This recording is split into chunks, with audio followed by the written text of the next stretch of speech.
Hey, what's up? This is Desmond here. So recently I was watching this documentary on Netflix. It's called The Great Hack. Seen an advertisement that has convinced you that your microphone is listening to your conversations? It was because last year data surpassed oil in value.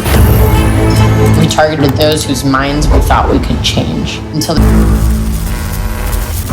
It's a documentary about this company that was in the middle of controversial last year called Cambridge Analytica. So essentially what happened is that they ran a bunch of apps on a Facebook app that allows them to survey the personality of their app users, and they're able to scrape data off those users, and they're using those data, they run custom audience and they run ads to these people, and they target specifically a certain type of people and get them to vote for a certain political party. And apparently they claim that Cambridge Analytica is vital to successes of certain politicians in certain countries like Trinidad and Tobago and the United States of America. Now listen, before we start out this video, I want to be clear that I am not anything related to political. If you know me, if you know my stand about politics, I'm not a big supporter of politics. However, this is a very interesting documentary for those of you who are running Facebook ads, and I want you to really understand this particular field here. I understand this particular documentary. So if you have Netflix, I highly recommend you to watch this documentary because you can learn a lot about data. Now in this documentary, in this video, I'm actually going to share with you 3 things that I've learned from this documentary, and hopefully you can pick up some ideas out of this video. Now the first thing that I learned is that data is the new oil, and I think everyone pretty much already know this. When we talk about data, we're talking about personal data, talking about your data when you're browsing on Facebook or when you're watching this video, right, on maybe YouTube or Facebook. And whenever you're watching this video, the social platform, which is YouTube or even Facebook, they're actually recording your behavior. They're recording a lot of things that you do on your phone, a lot of things that you browse on. They use cookies for a lot of these things, and they get all this data supposedly to benefit the advertiser. Now, I've always said this before, as an advertiser, I'm very blessed that we have social platforms like this that allow us to target our direct customers or direct prospects that's most likely to buy from us, and I genuinely feel very appreciative of that. But obviously there are bad people using it for bad things, right? And in this case, Cambridge Analytica was talking about that. Now, first of all, I want you to know that I'm neither a supporter or neither a hater for Cambridge Analytica or anything they do. I just think it's very interesting what they do.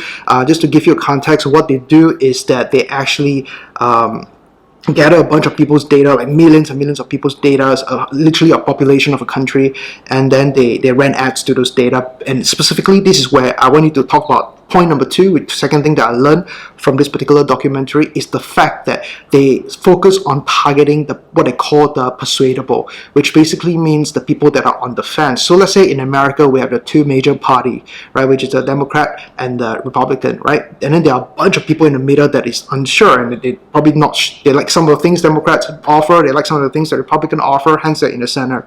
So basically, that documentary talks about how they were able to persuade the people in the center, which is the persuadable, right, the people that are on the fence, to literally support Republican over Democrats. Now, of course, we do not know how true this is. This is just a documentary. For all I know, it could be fictional, but let's just assume that whatever the documentary say is the truth. So essentially what they do is that they persuade the people that can be persuaded to vote for certain candidate, right? And apparently they claim that it's helped people like Ted Cruz and Donald Trump. Right? Now, here's the thing. What's really cool about this is that the way they do it is that they get a bunch of data from app. People pretty much fill in data. Like if you know, back in the days we have apps like this on MySpace and Friendsters and Facebook. Okay, what they do is that they have this little survey, find out which Friends character you are, find out which Simpsons character you are, and then they will just ask you a bunch of questions, and you give them all this information, and they scrape all this information and find out if you're persuadable or not, and then they will run ads, creative ads, to sell fear. This is where point number 3, the third thing that I learned, is that they focus more on selling fear, and fear is more effective than dream. Because if you come to my class, I talk about 2 things that you can really sell. You can either sell dream or you can sell fear, right? When it comes to persuading someone to do something. So in this case, they were selling fear. Like they were talking about how they were running campaigns to target Hillary Clinton. They were calling Hillary Clinton crooked, right? And they were running a lot of creatives using this data. So just think about this. Like America has about 30 million population. Let's just say that they scrape 100 million population and they put them in a category of persuadable, people that can be persuaded, and they just run ads to the 100 million people telling them that, hey, you know what, she's despicable or something like that, and Trump is an American hero or something like that, right? So essentially this is what they're doing, and that's why they got into so much controversial, and Mark Zuckerberg actually got into like hearings and stuff like that. So this is essentially what they do. So how does this apply to our business, and how does this apply to small businesses? Now this is very important because there are some small business industries where you have what we call bipolar decision making, which is essentially we have one side of the things, either they buy this or they buy that. Like for example, I would say in the sneaker world, for most people right now, at least they in the middle class group, they either buy a Nike or they buy a Adidas, right? So it's either one or the other, right? So if you can get like 100 million of this pool of people, their data, right, you can advertise to them, and what they do is that, let's say you're a Nike, they just talk shit about Adidas, just run creative that talk shit about Adidas, right? They didn't do it, but I'm just talking about hypothetically, and then the 100 million people will gravitate towards buying Nike. So this is something that you can think about how you can use in your business. Of course, I don't want you to be super despicable and try to like convince your prospect that your competitor is evil and stuff like that. I think you should play fair. You should not, do something that you're not be proud of. So one of the things you can do is you can think about how you can persuade people who are on the fence to buy from you. How? By instead of attacking your competitor, attack, right? What if they don't take action? What if they don't buy your products? Think about it, right? Let's say if your product genuinely can help people sleep better at night, let's say it's an insomnia cure product, okay?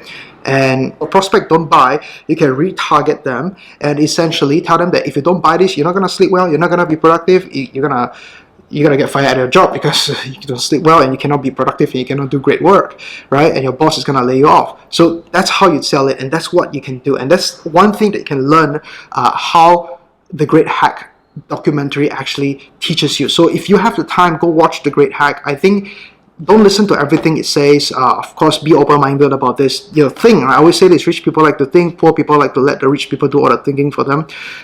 Think if this is something that is true or not, okay? Because we're not just talking about social media and data, being used to rig election or to push people to vote a certain campaign.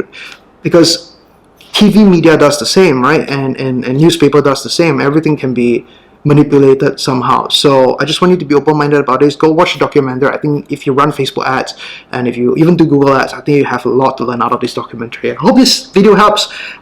So just to recap, 3 things that we learned: data is the new oil. It's very, very, very, very valuable to collect data. So if you're not doing pixel yet, if you're not targeting your customers based on cookies yet, you're making a huge mistake. Make sure you do that. Number 2, make sure you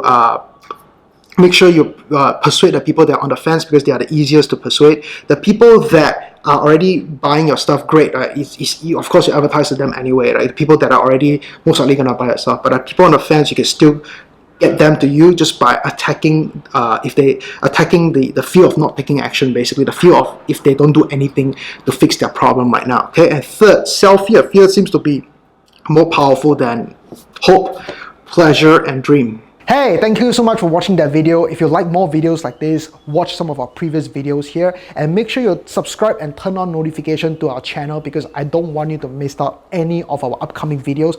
They're gonna be better and better and better. See you in the next video.